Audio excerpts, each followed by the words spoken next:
Episode की शुरुआत हरलीन ने यह बताते हुए कि पता नहीं पूर्वी कहाँ चली गई। दादी पूछती हैं कि वह इस तरह कैसे जा सकती है। हरलीन का कहना है कि निश्चित रूप से पूर्वी के पास कुछ सबूत होंगे।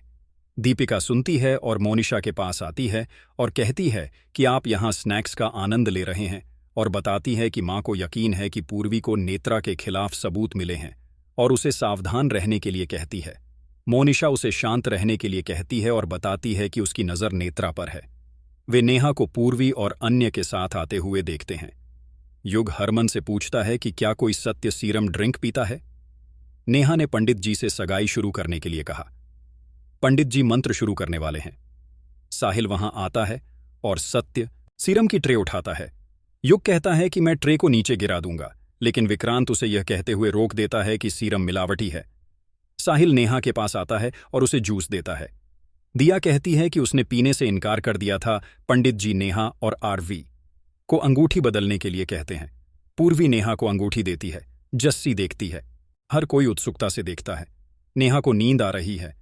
मोनिशा आरवी से वह अंगूठी निकालने को कहती है जो उसने अपनी उंगली में पहनी हुई है।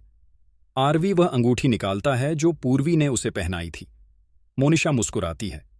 नेहा आरवी को अंगूठी पहनाने वाली होती है, लेकिन वह नींद से भर जाती है और आरवी का हाथ पकड़कर गिर जाती है।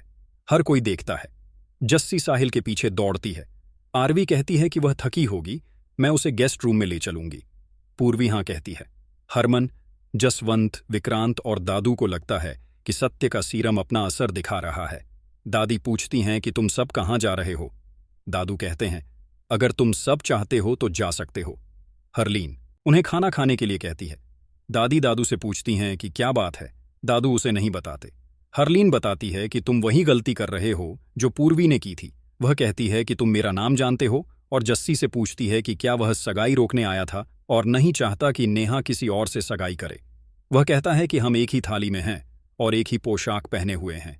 जस्सी साहिल से कहता है कि उसे अपनी नेहा में कोई दिलचस्पी नहीं है और बताता है कि वह उस दिन उसे पीटता, और कहता है कि उसका उससे कोई लेना देना नहीं है।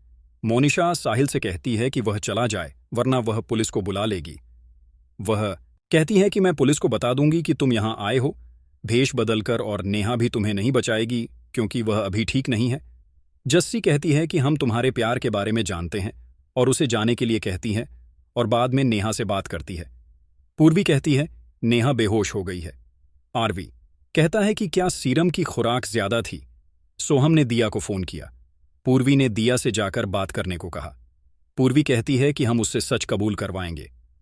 आरवी नेत्रा से पूछता है कि उसने ऐसा क्यों किया।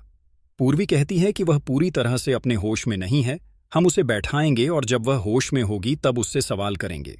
वे उसे कुर्सी पर बैठाते हैं। पूर्वी आरवी से कहती है कि वे उसे पानी पिलाएंगे। आरवी जाती है।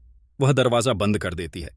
पूर्वी नेहा के बैग में सबूत ढूंढती है और उसका आईडी कार्ड ढूंढती है जिसमें उसका नाम नेहा सिंह लिखा हुआ है।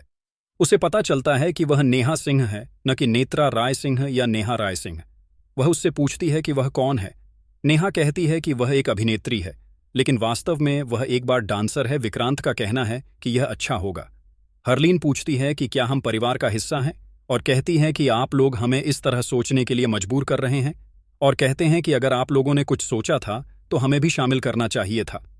वैशाली पूछती है कि अगर आपने हमें बता दिया होता तो क्या बर्बाद हो जाता, हम आपकी मदद करते। दादी का कहना है कि यह हमारी भी परेशानी है। वैशाली कहती है कि हमें पता था कि कुछ पक रहा है। हरलीन का कहना है कि आपने हमें बताया होता। दीपिका का कहना है कि उन्हें लगता है कि वे एक बाहरी व्यक्ति हैं और पूर्वी उनका परिवार है। दादू कहते हैं कि हम नहीं चाहते थे कि यह सभी को पता चले, क्योंकि हम नहीं चाहते कि कोई गलती हो। हरमन का कहना है कि हम चाहते थे कि हमारा मिशन सफल हो। जसवंत का कहना है कि यह सफल हो रहा है। वैशाली पूछती है कि नेत्रा को क्या हुआ, और पूछती है कि उनकी योजना क्या थी। हरलीन ने विक्रांत से कहने के लिए कहा। विक्रांत का कहना है कि हम चाहते थे कि नेत्रा सच कबूल करे। विक्रांत का कहना है कि युग जूस का गिलास लेकर उसके पास गया था, लेकिन नेहा ने उसे नहीं पिया। वह कहता है कि पूर्वी ने उसे पीने के लिए मजबूर करने की कोशिश की, लेकिन वह भी असफल रही। युग कहता है मुझे यकीन नहीं है, लेकिन उसने अब सच का सीरम पी लिया होगा। हरमन कहता है कि आरवी और पूर्वी अब उससे कबूलनामा करवा रहे होंगे। दीपिका चौंक जाती है और पूछती है कि क्या यह काम करेगा। युग कहता है, मैंने व्यवस्था कर ली है और यह काम करेगा। हरलीन का कहना है कि नेहा सच कबूल करेगी और मेरा बेटा बच जाएगा। हरमन कहता है, अब आपको समझ आ गया होगा। विक्रांत का कहना है कि वे उसका कबूलनामा रिकॉर्ड कर रहे हैं। वे मुस्कुराते हैं। दीपिका चौंक जाती है और सोचती है कि यह बहुत बड़ी योजना है और मोनिशा को सूचित करने की सोचती है। वह खांसती है और पानी पीने के बहाने वहां से चली जाती है। पूर्वी बताती है कि अगर उसने अपना नाम सही बताया तो वह पुष्टि करेगी